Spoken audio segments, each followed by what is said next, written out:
Archery has been around for 10,000 years. It was first contested as a competitive sport in medieval England. It's been a permanent fixture on the Olympic programme since 1972 and on the Paralympic programme since it began in the 60s. And this summer at Tokyo 2020, it stages its first mixed team competition. So not only is it a traditional sport, it's a highly inclusive sport. So why does it get a bit of a raw deal in Britain? This is Great British Bosses from Anything But Footy. This is the podcast speaking to the people behind the scenes of British sport. I'm Michael. And I'm John, and we're here at Archery GB HQ in Lilleshall to ask the man whose job is not only to grow a sport that's been around since Robin Hood, but whose job it is to win Olympic and Paralympic medals and attract new sponsors and investment after the main sport funding was cut after Rio 2016. I'm Neil Armitage, Chief Executive of Archery GB. And Neil, you're a relative newcomer to the world of sport, so tell us how you came to arrive at Archery GB then. Yeah, I was invited to join Archery GB as a non-executive director back in 2015, and that's because I got to know Archery as a sponsor. So the firm I was working for at the time, I was marketing director. I was looking for a sponsor, and it was in the lead up to the London Games. So I sponsored Archery GB and then left that organisation. And in that meantime, I was asked if I would apply to take up a role as non-exec director for Archery GB, which I did. And then I'll fast forward several months. I was invited to apply to become the CEO of Archery GB. So I came from a world which was very commercially focused in financial services and thrust into the world of sport. But I remember at the time when I was looking for potential organisations to sponsor, to give me a piece of the action, if you like, at London 2012. I remember saying to one of my team at the time that I really, having made a connection with Archery, I really thought the organisation had some phenomenal potential. It gives the sport gives individuals an opportunity to take part in sport when they are not the naturally buff, muscle-bound physiques of the sports athlete stars that you see on the world stage. It gives individuals an opportunity to practice sport that maybe weren't always picked for their school football team or weren't always picked for their school netball team. Anyone can do it, from whatever background, whether you're disabled, whether you're able-bodied, whether you're young, old, short, tall, fat, thin, it really doesn't matter. I mean, one of the initiatives that we're involved in is encouraging Muslim girls into the world of archery. Firstly, they can practice sport whilst in any kind of attire, so they can still observe their religious convictions. You can actually shoot arrows in a full burqa if you so wish. So we've been involved in helping young Muslim girls get into the field of sport, and we've done this with something called Project Ramaya, which is Arabic for archery. And one thing that we discovered was there is a really strong cultural connection with the Muslim religion and archery. It's one of the few sports that's actually mentioned in the Quran as being a sport that the Prophet Muhammad favours. So we are really keen to embrace with the Muslim community in Great Britain. And I think after we've had such a divisive political situation with Brexit, etc., it offers an opportunity to use sport to bring communities back together again. So we're really keen to explore this with the Muslim community. We've got a scheme running at the moment in the West Midlands with 3 schools where we've encouraged young girls to come forward, participate in the sport, but also move up and become ambassadors for our sport as well. And we're really, really pleased at the level of uptake that we've got and the level of engagement with these young ladies. So we're delighted with that. And you mentioned a great example of inclusivity. And as we said in the intro, why does archery get such a raw deal then when it comes to British sport? Yeah, I think there's some history behind the sport. I mean, firstly, Not Robin Hood history. No, that's a great legend, but I think. If you even look back further than Robin Hood, archery was a sport which young boys had to practice to be compliant with the laws of the land at that time. Well, since fortunately we've relaxed those statutes. But I think one of the aspects why we feel archery gets a bit of a rough deal is around the level of protection that playing fields get from sports, and it's mentioned in the Town and Country Planning Act specifically that the 2015 order around planning applications protects sports like football, American football, rugby, cricket, hockey, baseball, softball, Australian football. And cycle polo, but archery isn't mentioned in any of these protected spaces. And clearly, you need a lot of space to shoot arrows. So we're constantly trumped by those that are named in that piece of legislation. They can effectively put on a football pitch right in the middle of an archery shooting range, and we can't do anything about it. So we're really keen to raise the agenda, to put archery on the agenda, because it gives an opportunity for the less athletic individuals in the country to actually get active. So as CEO, who do you go to lobby to try and get that changed? MPs that favour our sport, and podcasts such as this. We're really keen to broaden that agenda and to get our message across. But certainly, I don't overlook any opportunity to talk about it. Let's talk a little bit more about you. And as you said, you were in that financial services world. How different is the corporate world to the world of Olympic, Paralympic and mass participation sport? It's incredibly different, as you might imagine. I think there are, if we talk about the similarities, clearly financial services is a very heavily regulated sector of the business world. And when I came into sport, it was before the launch of the UK Sport Governance Code, and I see a lot of similarities now in bringing regulation and into the world of sport, and it's following very much similar principles to the regulation that was placed on financial services. And I think it's a good thing because, if you get the governance right and the integrity issues right, you can focus on being proactive and not reactive. So you get a much better outcome for your sport, for your athletes, for your general participants, because you're not firefighting, keeping the wolf from the door around governance issues and integrity issues. So for me, there are parallels, and I think there are beneficial parallels, whilst any kind of organisation rolls their eyes somewhat when the regulator knocks on the door. Well, I think the lessons that have been learned in the financial services world, and now the lessons that are being learned organically in the sporting world under this guise of governance, are really, really beneficial to the sport. So in terms of the world of sport and allegations that there's been around doping or bullying in various organisations, is that sports banking crisis? Is that sports credit crunch? Possibly, but I think it's whatever subject matter the media really want to focus on. In my opinion, who is flavour of the day or not. In archery, doping has never really been a problem. It's a low risk sport.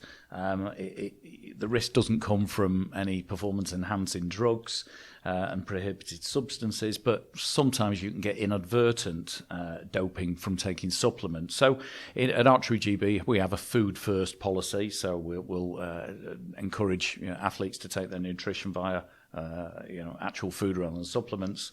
But there's only really been a handful of doping issues in archery that I'm aware of in decades and decades of the sport. So when you came in as the CEO, you have to, at Archery GB, you take kind of all the home nations. Yep. And you're kind of the umbrella organisation for that. How did you find that working with different nations? And obviously they have their own maybe agenda as well, but you're kind of the overarching, to coin a phrase, in charge of the sport. Yeah, there's never a problem in overarching, is there?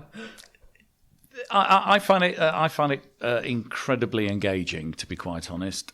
We have a Scottish Archery Association, we have Archery Northern Ireland, we have Archery England, and of course Wales. And we engage with those home nation governing bodies as much as we can. We like to ensure that our strategy and their strategies are harmonious. Those organisations really come into their own, looking at being able to deliver archery in a local environment with the local constraints and opportunities that exist. Because we can't do everything, we can't cover everything, but we do work very closely with the home nation organisations. In fact, I sit on the board of Archery Northern Ireland, so we do very much like to keep a very close connection with the home nation. And you put together your strategic objectives, which is to grow and sustain participation for both Olympic and Paralympic sport, deliver and sustain medals for those sports as well, and reduce the reliance on external funding, which I think is quite an interesting strategic objective, especially with your experience from the financial sector. Was that a key thing that you needed to come in and do for Archery GB? Well, I think any organisation that's so reliant upon a limited source of funding, that introduces a level of risk. Funding diversity clearly mitigates that risk, so it became, for me, really an important strand to our strategy. But it's tough. It's really tough. Back in the day when I picked up the phone when I was a sponsor and phoned Archery, and so that doesn't happen now. Well, I'm still waiting for the call.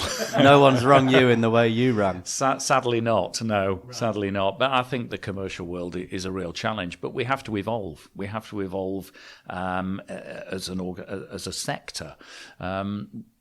The sector has seen investment from central government into sport for a long, long time, and we run a very different model than other nations in the world, but clearly it works. Being engaged in sport helps society, helps the economy, and helps the health of the nation. And I think the government should continue to invest in sport because it is a solution to several other features of our society.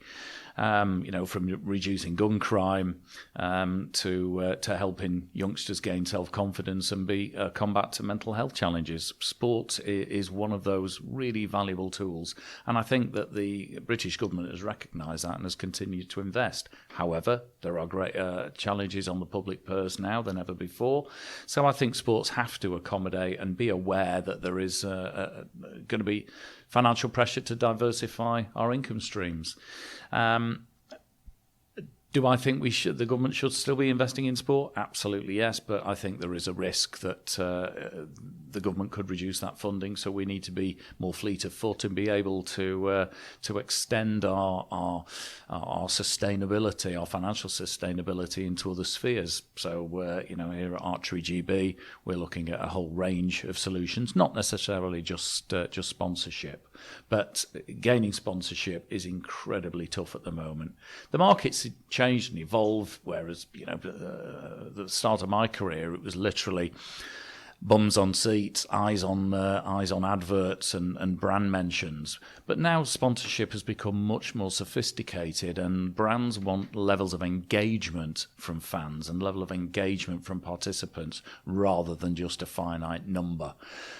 So we're working very hard to ensure that we're moving with the times and we're keeping our fans and our participants and our athletes engaged by more active social media, more active and more interactive membership products, and we're really looking forward to expanding that even further as we invest more in major events for Archery GB, which we had our last major event in 2016, but I think the opportunities that now exist for greater engagement when you place a major event in a city, then that introduces that sort of social and economic impact where engagement with fans and engagement with your participants in that particular city can bring a raft of alternative financial benefits. So when you talk about funding models, Archery GB originally lost UK sport funding and then obviously has picked up some funding with the Aspiration Fund.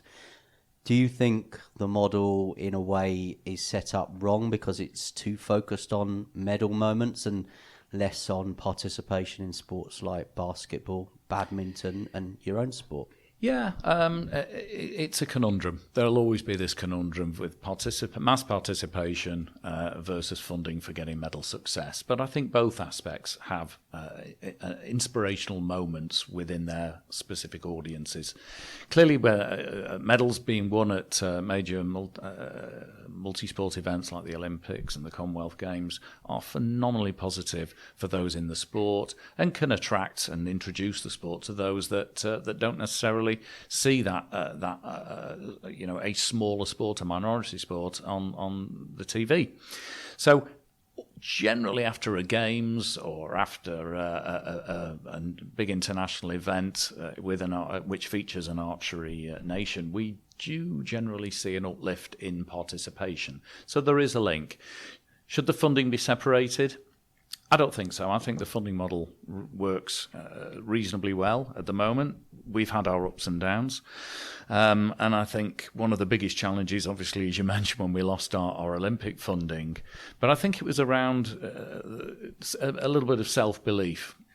We at Archery GB had very solid ambitions of wanting to deliver medals on a world stage. And I think the challenge that we had when we lost the funding was not to dismantle that infrastructure, which I believed could deliver us medals.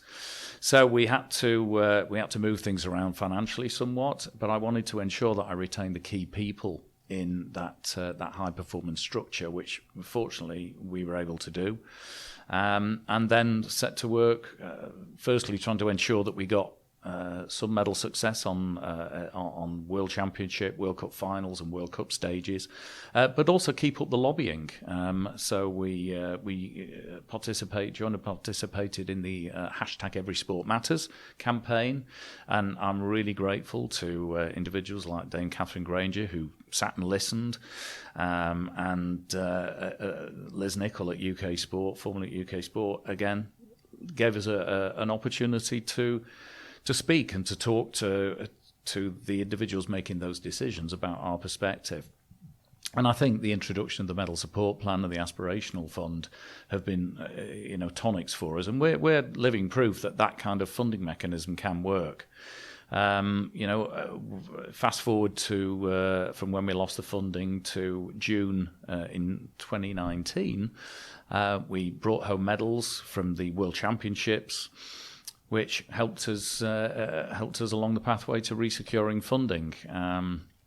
I remember sitting in an appeal session with UK Sport and uttering those immortal words of Arnold Schwarzenegger, "I'll be back," and we were back with a haul of medals, and that funding, that aspiration funding, medal support plan funding, really helped us along that pathway. But I think the key issue was, don't throw the baby out with the bathwater. I was able to retain the key people to make those medals happen. This is Great British Bosses from Anything But Footy, and we're here at Archery GB HQ in Lilleshall talking to CEO Neil Armitage.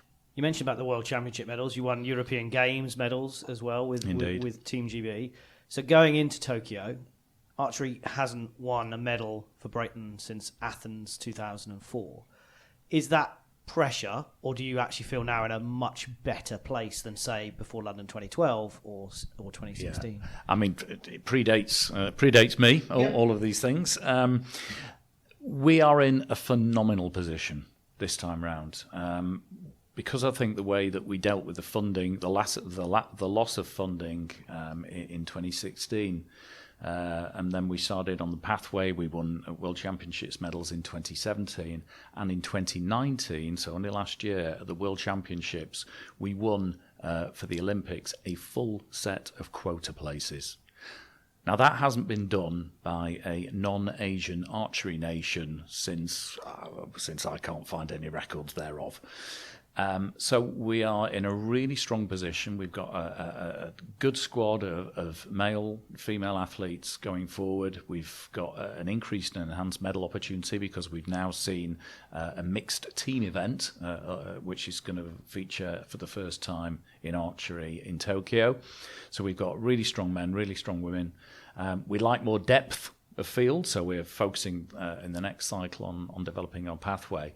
But certainly to go into the Olympics, being over a year out from the Games and having a full set of quota places, gives us that air of confidence that hasn't been present in previous game cycle. And in the Paralympic programme, there has been tremendous medal success and a great amount of funding as well. So you must, heading towards the 2 games later on this year, you must have certain cause for optimism. Yeah, cautious. I'm an optimistic sort of guy. So we've managed to achieve, as I say, full set of quota places for the Olympics, and we're almost there with the Paralympians at the moment. But yeah, Rio was a phenomenal success for us. It was my first games in the sport. I went to the Paralympics, and we finished top of the table. Well, we came away with 6 medals, 3 of which were gold. We had one of those once-in-a-lifetime moments when I was stood in front of the podium and we had won bronze, silver and gold in a single event. And I remember singing the national anthem with tears streaming down my face. It was just one of those moments. I have a photograph of the 3 Union Jacks, the 3 athletes on the podiums. It's my proudest moment ever.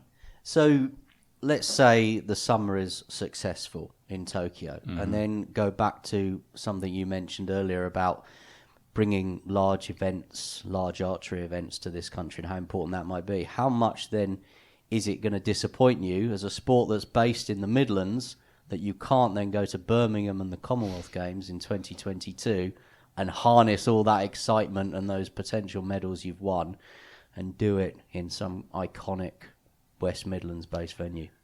I am incredibly frustrated by the position that we find ourselves in. We started as soon as I found out that the Commonwealth Games was going to be hosted in Birmingham. It's just up the road from you. Indeed. We're in the heart of the Midlands, the heart of archery country. And when I found out that Birmingham were going to be hosting the Games, I immediately picked up the phone and talked to the organisers and said, "Come on, we've got to get archery in here." After the end of that process, we were invited to pitch as an option sport because archery is not a core sport within the Commonwealth Games. It's only been in 2 editions, is that right? Yeah, sadly so. But we were in Delhi in 2010 when we actually walked away with a gold medal, or a team gold medal. So that was our last Commonwealth Games appearance. But as you mentioned, when the Birmingham Games were announced, I was really, really frustrated not to have archery in as a core sport. So I started on really a campaign of harassment on the Commonwealth Games Federation to try and get archery in the Games. So we were invited to pitch. We were one of 5 sports, and there was only shooting and archery that were not picked of the option sports. Did they give a reason? A whole host of reasons, yeah. I think largely financial, but their assessment model is skewed towards, about 35% towards the financial contribution. So does that mean venues? It was going to be too expensive to stage archery? The whole package was going to be too expensive to stage archery, and the ticket sales and broadcast opportunities were more limited than for other sports. However, I'm still very keen to push for archery being engaged with the Games. I've kept dialogue going with the Commonwealth Games Federation. In fact, I'll be seeing Dame Louise Martin and David Grafenberg next week.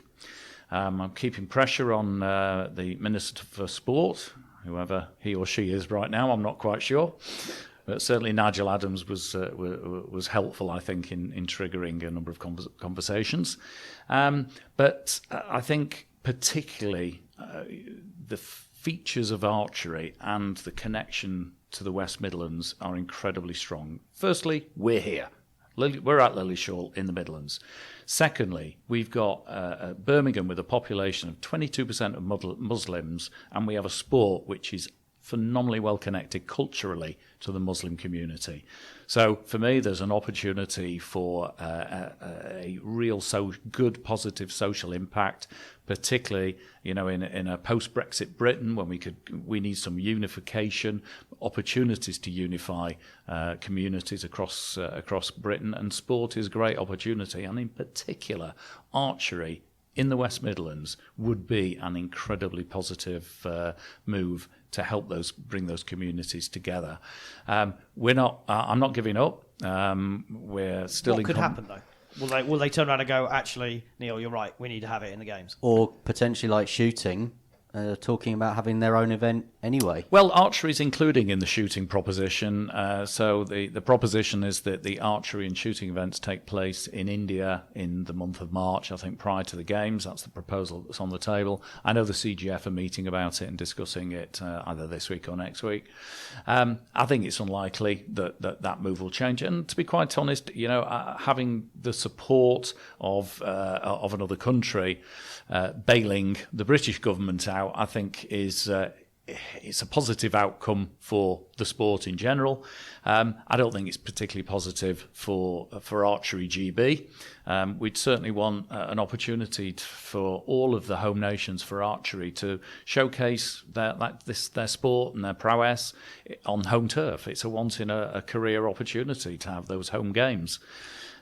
However, we're still continuing dialogue. What could happen is, what I'm pushing for is lots of archery opportunities in the lead up to the games, during the games, in fan zones, have-a-goes, and we would like to very much enjoy a legacy and leave a legacy after the games by that level of archery engagement. We've got some other propositions which I'm going to keep up my sleeve at the moment. Some various activations that might happen. There are a number of conversations going on still, yeah. And, I think we were praised by the Birmingham 2022 sports panel. We were praised for the quality of the bid that we made. We're just frustrated by the outcome, but it ain't over yet. The IOC particularly are obsessed with youth, as we know now, and trying to find disciplines that appeal to young people, and their programme is changing. Where the IOC goes, the CGF follows to a certain extent, so that's why we've got things like 3-on-3 basketball coming. Does archery, in a way, need to come up with its equivalent of 3-on-3 basketball or its 2020 cricket to try and attract, as you said earlier, the ticket sales and the broadcast?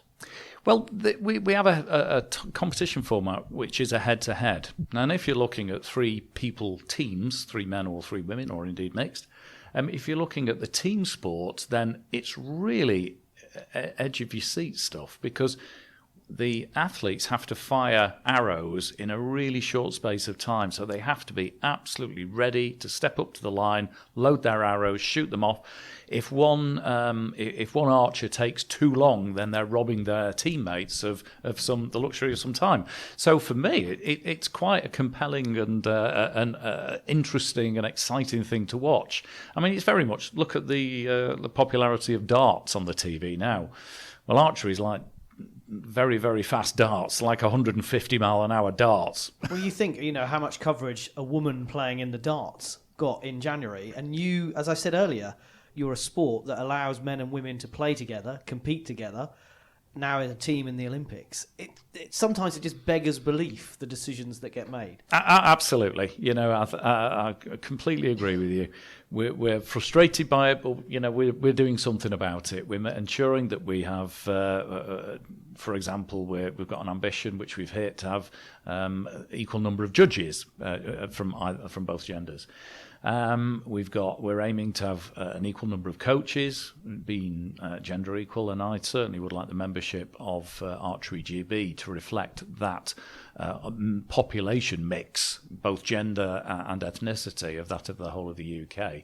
So that's going to be, I think, one of our future ambitions going forward. Engaging with youth is key, but the opportunities, as I say, we're kind of not a mainstream sport. So my job is to raise the profile of that, to engage with the youth, to bring more varied individuals into the sport from a complete mix of ethnicities that reflect that of the UK population. I've been stalking your Twitter feed, for example, and all of your retweets are about, or most of your retweets are about, engaging with the youth and getting young people involved. It's clearly something that's very, very high on your agenda. How do you go about making archery something that's relevant for young people when, in a way, for a lot of children who go away maybe and do summer camps and things, it is a pursuit that young people will get the opportunity to try? Yeah, absolutely. We've got a really strong youth programme going on at the moment. Archery is part of the school games. So in last year, for example, we had about 145 inter-school competitions with nearly 9,000 participants within in the school games. We've had an extremely successful campaign with our Ambassadors and Mentors programme. We launched that in 2018, and we've recruited now about 35 people, 17 young ambassadors who are going out talking about archery in their local archery clubs, their local communities, their own schools, and we've delivered over 450 activities from young people by young people. I didn't expect to get so many young people keen on being ambassadors for our sport. I think it just goes to show the passion with which individuals are connected to the sport. It is one of those things that it becomes so addictive. I do remember when then Catherine Granger came here, and she was very keen to shoot some arrows, and she wouldn't give it up until she got several arrows right in the gold. Surprise me. Yeah, just one more go. Just one more go. Anyone? Always going for that gold, which she did. Look, we wish you all the best of luck for the Olympics and the Paralympics, and with your persuasion, or harassing as you called it, for Birmingham 2022. But Neil Armitage, CEO of Archery GB, thank you very much for talking to Great British Bosses. Thank you.